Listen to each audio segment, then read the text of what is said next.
she was an actress, so her debut was August 27, and her final finale was June 25th, 2019. My daughter was full of life. The month before, she sung at my best friend's wedding. She not only sung at my best friend's wedding, she helped me orchestrate almost everything in the end because I had to be someplace else. So, July 4th weekend, we do a big family thing every year in Raleigh. My daughter is always last minute with getting herself together. She comes to my job at Weaver's Wedding and says, "Hey, Mom, listen, what's Miss Barry's number? I'm going to call the place to get a room."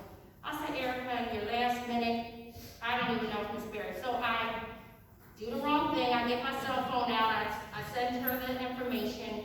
I tell her, "Call me later on in the day and let me know how it goes." Of course, she goes to therapy because she had hurt her leg at work. She forgets about me, so around 11:30, I call her and say, "Hey, how'd you make out with, Miss Barry?" She says, "Mom, I made out great. She's going to give me a room July 5th. I'm going to stay with you one night," because you know how Miss Barry knows how we roll. Of course, we've been going there for like 7, 8 years, who knows? She says, "Ow, oh, I'm hurt." I said, "What do you mean you're hurt?" She said, "I'm at therapy, so give me a couple hours and I'll call you back." So I went on about my day at work, not knowing what's going on. I get a call from Eddie, who is her baby's dad, Parker, my young grandson, and I have an older grandson who he adopted as his son.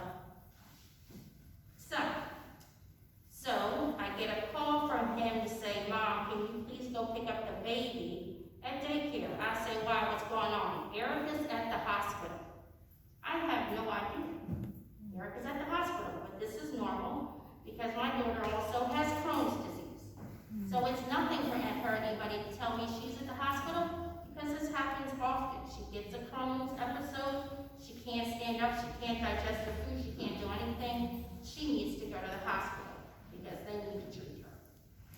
So I think that's where she is. I said, "Well, what hospital are you at?" "Mom, are you going to get the baby?" "Yeah, I'm going to get the baby." "Okay, click." So I'm like, okay, whatever. I go home, take my time. Go to the bathroom, get money to get on the bus to get the baby, do this and that. I'm taking my time because I got click all day because they're at the hospital. I get on the bus. I'm on the bus with at that time, 2-year-old baby. I get a telephone call from Eddie's mom. "Hey, do you know where my son and his cousin are?" I have no idea who the cousin is. I'm like, "Yeah, they said they're at the hospital." "Why?" She said, "Did you go get that baby?" And I'm like, "Why are you having such an attitude with me?" I'm thinking in my mind. I say, "Yeah, of course I had the baby. They always ask me to go get the baby. Why would I leave the baby behind? He's only 2. "Well, did you hear what happened to Erica?" I'm like, "Yeah, she's at the hospital." "No, she's dead." Oh, God. I'm on the bus with a 2-year-old. Oh, my God. I said, "What?" I said, "Woman, what did you say?" She said, "She's dead. Do you know where my son is?" I said, "I'm sorry, I have to go." I start screaming out loud and I realize I'm on the bus. Mind you, usually this bus is jammed crowded. I'm on the H bus. This bus is full of kids. No, the bus was empty. There were 5 people on the bus. 5. Because God knew I only needed 5 people to help me. I'm sitting there crying and I realize, oh my God, I'm on the bus with a 2-year-old who is consoling me. He's wiping the tears from my face. He's rubbing the side of my neck. "Oh, Mama, don't cry. It's okay. It's okay." He has no idea that they were talking about his mother because he's 2, so he doesn't really get it. So I get to the bus stop corner where I need to get off. I ring the bell. I get up. I pick the baby up. Everybody on the bus says to to me, little softly, sorry for your loss. Take your time. Don't rush. Sorry for your loss. There's only 5 people on the bus. That bus is always short crowd. I get up to the bus driver. He said, look, stand on the side of the road. The street is busy. Take your time crossing the street. It's Mount Airy. That street is busy every day. At that present time and moment, God stops it, just like the Red Sea, and let me go across the street, holding the baby like a football. The bus pulls off, and I walk across the street. Now, mind you, all the cars stopped on either side. I don't even say anything. I just pick him up and start walking. When I get to the other side of the street, the man says to me, are you okay? I said, yeah, I'm good. I'm fine. I'm okay. Nobody knows what's going on. I take my cell phone out and I call my mom and I say to her, listen, where's Aunt Verna? She says, well, Stephanie, I said, don't give me a whole lot of ceremony. I need to know where Aunt Verna is. She said she's out. I hang up the phone, I call her. She's our social worker in the family. She knows everybody, everything. She can get a call into the hospital, find out where Erica is. I call her, tell her what's going on. Please meet me at the house.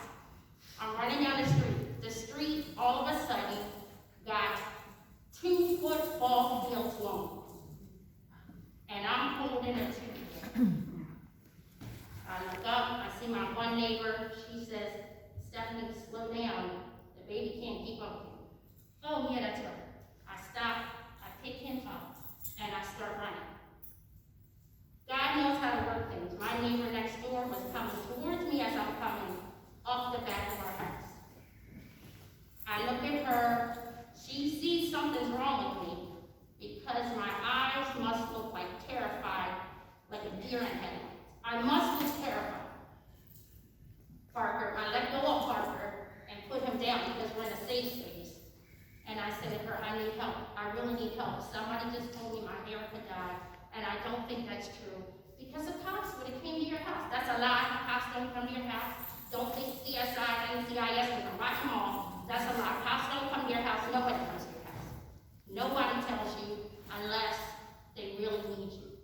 Well, she was already dead, so they didn't need me. So, the good thing is, her uncle's the head of homicide. He was there. He identified her. They tagged her back and moved her on because they did not want us to see her. So, I get in the house. My aunt comes over to the house in a hurry. I'm trying to feed a baby that needs to be nursed because he has not been weaned. He's only 2, and it's hard to deal with because he's crying, but he's eating whatever I'm giving to him because he realizes he has to hold on until his mom gets here. And I keep telling him, you gotta hold on till your mom gets here. You gotta hold on. Mama's doing the best she can. She's coming. My Aunt Verna gets there. I tell her I have to call everybody, so I had to call her dad and tell him. He wasn't very good. He couldn't follow direction. I said, you have to leave work now. Just don't worry about what it is you have to do. No, Stephanie, you got to tell me. You got to tell me now.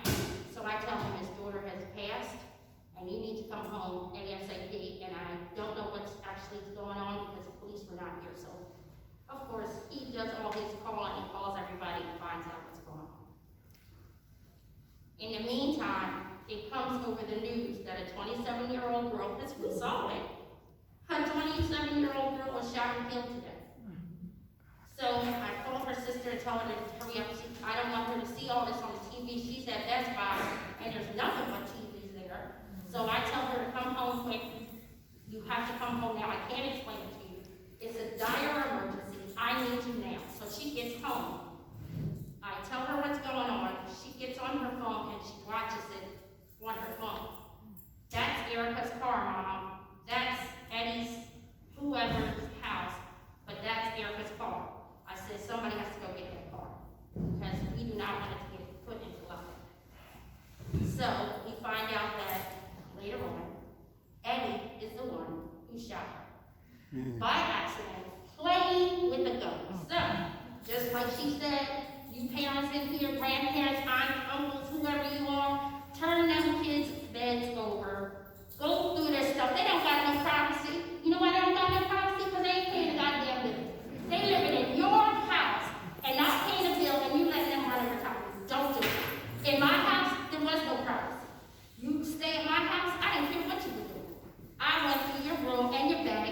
stuff, and I knew what you were doing.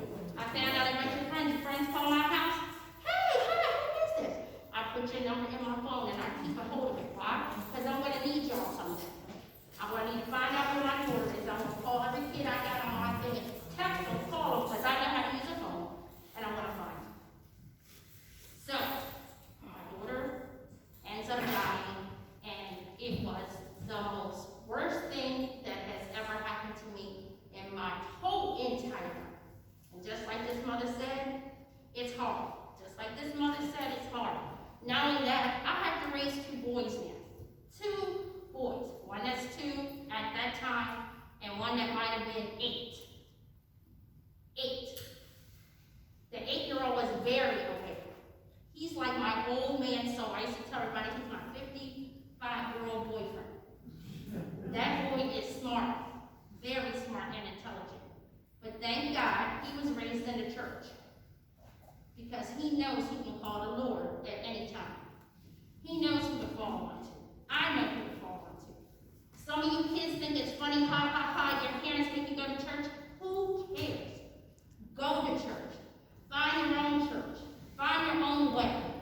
Pray to whoever you pray to, but remember that God is the one who has seen you through. God is who is holding us up here. All these women, grandmas, mothers, friends, my artist, Garth. He had a heart attack 2 weeks ago, and thank God these women saw him, saved his life, and he is at Jefferson Hospital. He just got off the ventilator on Sunday and ate his first meal. I am praising God every day. Why?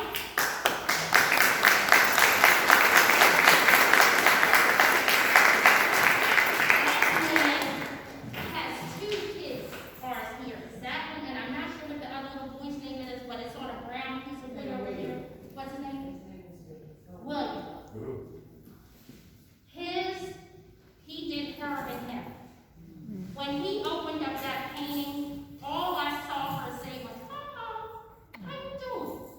Like, that's it. My daughter has been visiting everybody. She just visited a friend of hers who sent me a text saying, "Mom, she was at church. We were watching the kids praise dance, and I feel somebody touching my hair." And I was like, "Who was touching my hair?" Because we're in church. I turn around and it's Erica. You don't know how much that girl means to me. She was my firstborn.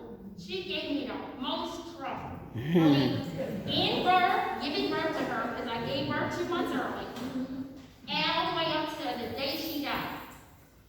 But she always stuck by me. Her 22-year-old sister can't take this at all. I told her I was coming here today. You know what she said? "Mom, don't go up there. There's nothing they're going to do about the violence. Nothing that the city is going to do about the violence." Of course there's nothing the city's going to do, because we all have to. We all sit right